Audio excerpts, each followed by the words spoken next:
Hello दोस्तों, स्वागत है आप सभी का द नॉलेज क्लासरूम के यूट्यूब चैनल पर। आज की इस वीडियो में दोस्तों हम शुरू करने वाले हैं मध्यकालीन भारत का इतिहास, यानी कि जो मेडिवल हिस्ट्री है उसकी शुरुआत हम आज की इस वीडियो से करने वाले हैं। इससे पहले की जो वीडियो है जिसमें हमने अपना जो प्राचीन भारत है उसके बारे में हमने पढ़ा था। और यदि आप हमारे इस चैनल पर नए हो और अभी तक आपने हमारे इस चैनल को सब्सक्राइब नहीं किया तो आप इसको सब्सक्राइब भी करें। और दोस्तों, आज की इस वीडियो को हम शुरू करने वाले हैं मध्यकालीन साम्राज्य के साथ।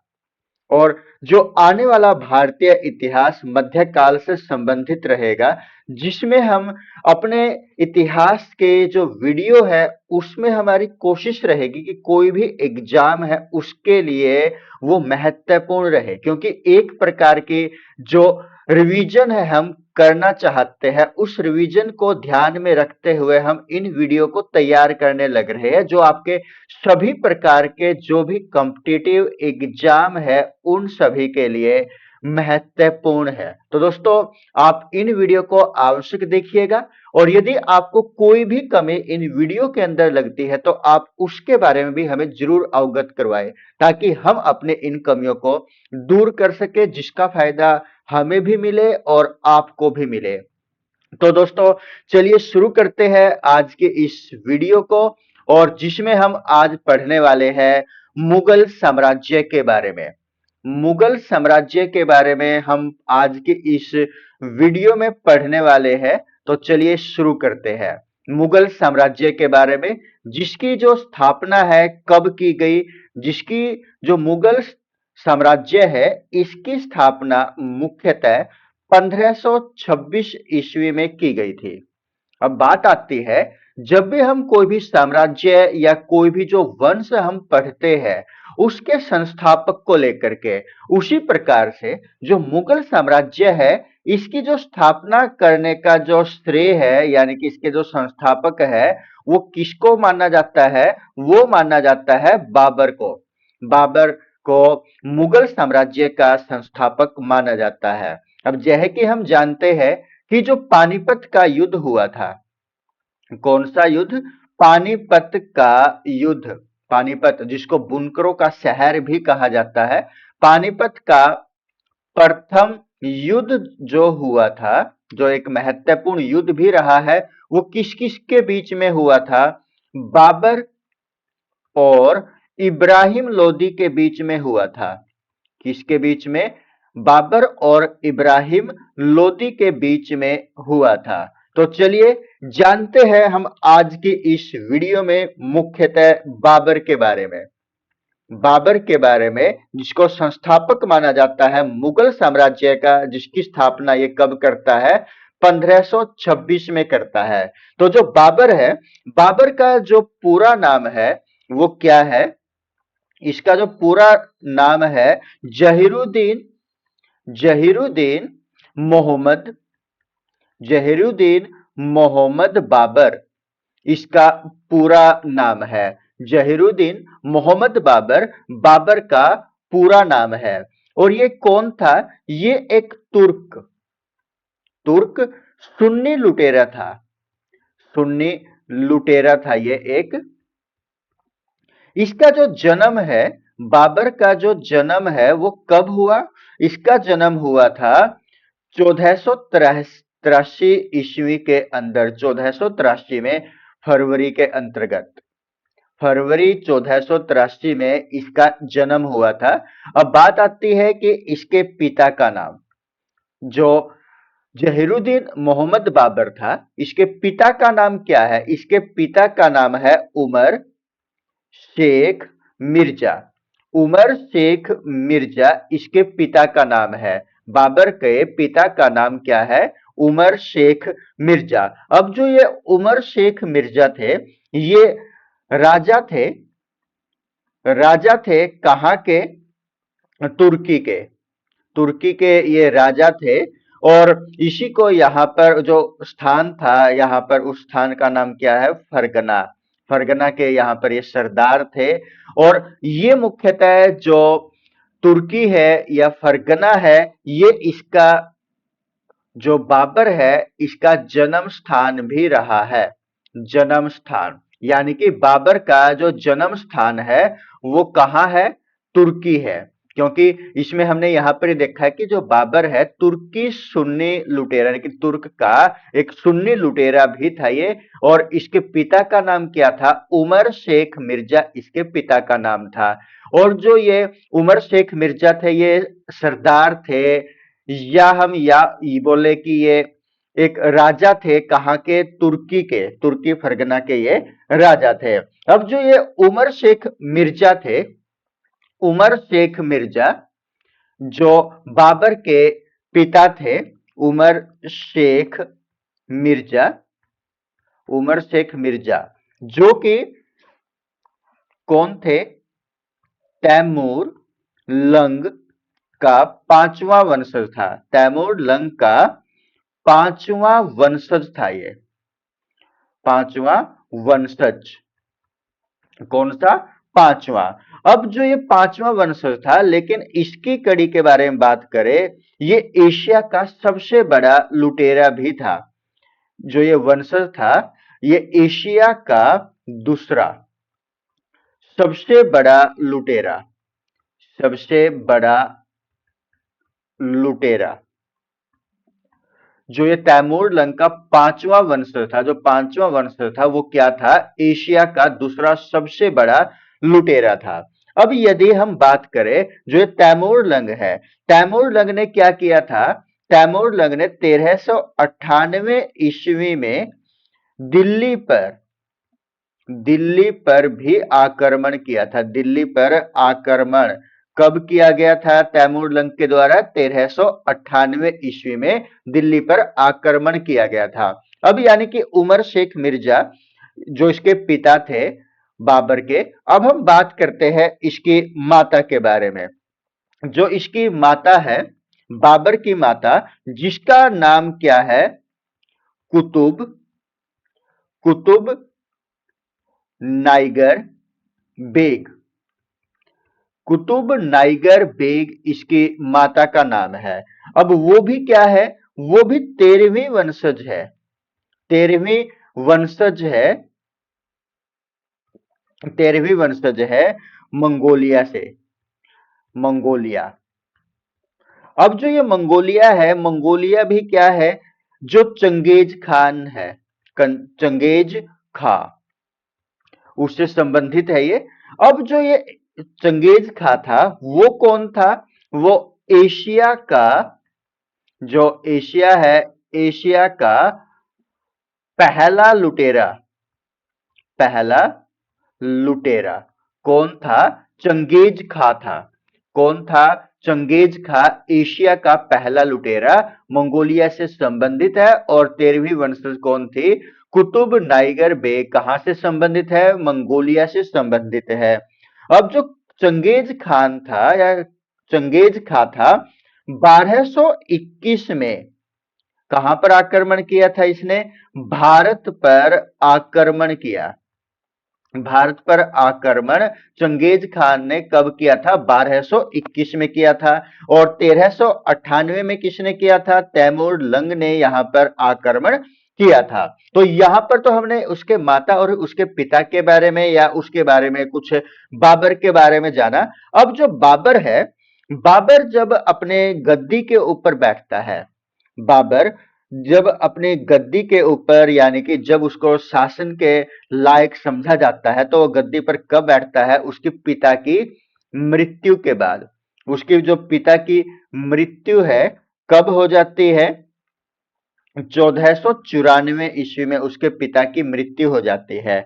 यानी कि यदि हम देखें जो यहाँ पर बाबर था उसका जन्म कब हुआ था? फरवरी 1483 में हुआ था।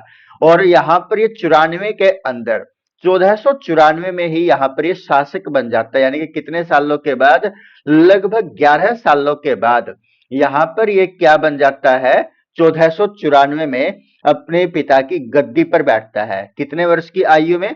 11 वर्ष की आयु में, 11 वर्ष की आयु में ये गद्दी पर बैठता है, और जब ये गद्दी पर बैठा तो इसको, यानी कि यहां से प्रश्न भी उठता है कि वो बाबर गद्दी पर कब बैठा था? 1494 में गद्दी पर बैठता है। लेकिन गद्दी पर जब बैठता है उसको गद्दी से हटाया जाता है। गद्दी से हटाया जाता है किसके द्वारा? जो उगबेगको के द्वारा ने उसको क्या कर दिया? उगबेको ने उसको गद्दी से हटा दिया। अब क्या हुआ? जो बाबर था जो, वो क्या करता है? फरगना फरगना को छोड़कर कहां पर चला जाता है? वो चला जाता है समरकंद। समरकंद गया। समरकंद गया किसको छोड़ करके? फरगना को छोड़ करके, यानी कि तुर्की को छोड़ करके वो कहां पर चला जाता है? समरकंद चला जाता है, और समरकंद में ही रहता है कब से कब तक? 1494 से लेकर, क्योंकि जब वो गद्दी पर बैठता है उसी कुछ समय के दौरान ही उसको गद्दी से हटा दिया जाता है। 1494 में गद्दी पर बैठा और 1494 में ही उसको गद्दी से उतार दिया जाता है उगबेको के द्वारा, और 1502 तक वो समरकंद में ही रहता है। यानी कि 1494 से लेकर के 1502 तक जो बाबर है वो कहां पर रहता है? समरकंद में रहता है।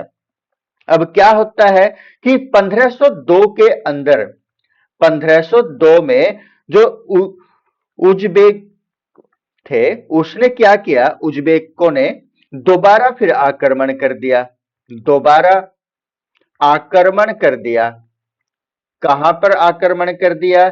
जहां पर ये समरकंद के अंदर रहने वाला था, समरकंद में जहां पर ये रहता था बाबर, वहां पर आक्रमण कर दिया, और वहां पर भी समरकंद के ऊपर उज्बेक थे, उन्होंने क्या कर लिया? यहां पर अपना राज कर लिया। यहां पर अब ये राज करने लग गए, यानी कि अब इनका शासन यहां पर भी हो गया, यहां पर भी ये राज करने लग जाते हैं।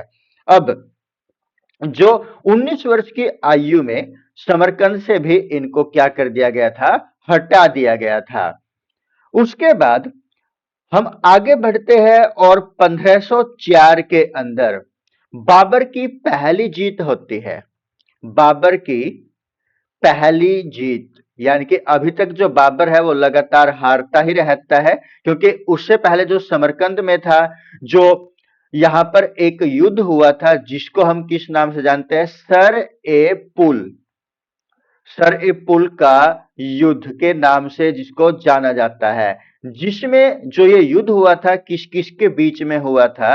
ये युद्ध हुआ था सैबानी खां और किसके बीच में? बाबर के बीच में। बाबर की यहां पर हार हुई थी और सैबानी खां की यहां पर जीत हुई थी। तो उसके बाद जो बाबर था, अपनी जो जन्म भूमि थी तुर्की, उससे हमेशा के लिए क्या कर दिया था? बाहर कर दिया गया था बाबर को। इस हार के बाद बाबर की जब ये हार हुई तो इसको हमेशा के लिए तुर्की से क्या कर दिया गया? बाहर निकाल दिया गया। तो 1504 में बाबर की पहली जीत होती है। बाबर की पहली जीत कब होती है? 1504 के अंदर। तो यहां पर जो था काबुल, काबुल व कंधार को जीता। काबुल व कंधार को इसने, जो बाबर था उसने जीत लिया था, जो इसकी क्या थी? करम भूमि थी। जो काबुल व कंधार थी, बाबर की क्या थी? करम भूमि थी। और उसके बाद जो 1507 है, 1507 में बाबर ने अपने लिए एक उपाधि धारण की। वो उपाधि कौन सी थी? बादशाह। यानी कि अब बाबर को क्या कहा जाने लगा? बादशाह बाबर कहा जाने लगा। उसने अपने आप के लिए एक उपाधि ली। वो उपाधि कौन सी थी? उसका नाम था बादशाह, या इसको कहीं ना कहीं पर हमें पढ़ने को मिलता है पादशाह। बादशाह या बादशाह की उपाधि अब किसके द्वारा धारण की गई है? बाबर के द्वारा धारण की गई है। अब क्या होता है? 1519 में, 1519 में भारत में पहला आक्रमण, भारत में पहला आक्रमण किसके द्वारा? बाबर के द्वारा। कब? 1519 में। भारत पर मुख्यतः कितने आक्रमण किए हैं? 5 बार आक्रमण हुए हैं। 5 बार आक्रमण भारत के ऊपर हुए हैं। तो सबसे पहला जो आक्रमण है वो कब किया गया? 1519 में किया गया। भारत में कहां पर? जो भेरागढ़ का किला है। कहां पर? भेरागढ़ का किला। भेरागढ़ के किले पर आक्रमण किया गया 1519 में। और यहां पर सबसे पहले जो पहली बार है किसका प्रयोग किया गया है? यहां पर बाबर ने तोप खाने का प्रयोग किया। जो तोप खाना था, तोप खाने का प्रयोग बाबर के द्वारा या बाबर की सेना के द्वारा पहली बार जो तोप खाने का है उसका प्रयोग किया गया है। अब जो ये जानकारी हमें ये पता चलने लग रहा है, ये जानकारी हमें कहां से पता लगी है? ये हमें उसकी आत्मकथा से पता चला है। जो बाबर की आत्मकथा है उससे यह कहानी, यह जानकारी हमें प्राप्त होती है। अब जो बाबर की आत्मकथा है वो किसके द्वारा लिखी गई है? वो यहां पर जो लिखी गई है किसके द्वारा लिखी गई है? बाबर की जो आत्मकथा है जिसको ट्रांसलेट किया है, जिसका नाम क्या है? बाबरनामा। बाबरनामा, यानी कि इसको यहां पर फारसी में ट्रांसलेट किया गया है। किसके द्वारा? अब्दुर अब्दुर रहीम खान ए खाना के द्वारा इसको फारसी के अंदर क्या किया गया है? ट्रांसलेट किया गया है। और जो बाबरनामा है इसकी जो मुख्यतः भाषा है वो कौन सी है? वो भाषा है तुर्की। कौन सी भाषा है? तुर्की भाषा के अंदर इसको लिखा गया है। क्योंकि आत्म कथा है, स्वयं की कथा है, तो इसके लेखक कौन हो सकते हैं? तो उसी के आधार पर जिसको ट्रांसलेट किया गया है फारसी के अंदर वो किसके द्वारा? अब्दुल रहीम खान ए खाना के द्वारा इसको कौन सी भाषा में ट्रांसलेट किया गया? फारसी भाषा के अंदर ट्रांसलेट किया गया है। तो दोस्तों हमने आज की इस वीडियो में बाबर के बारे में जानकारी प्राप्त की है। हमारे साथ बने रहिएगा और यदि आपने अभी तक हमारे इस चैनल को सब्सक्राइब नहीं किया तो आप इसको सब्सक्राइब भी करें। और आगे की हमारी इस वीडियो में हम जो मुगल साम्राज्य है उसके बारे में और ज्यादा गहराई से और ज्यादा डिटेल हम यहाँ पर जानने की कोशिश करेंगे। धन्यवाद दोस्तों। जय हिंद दोस्तों।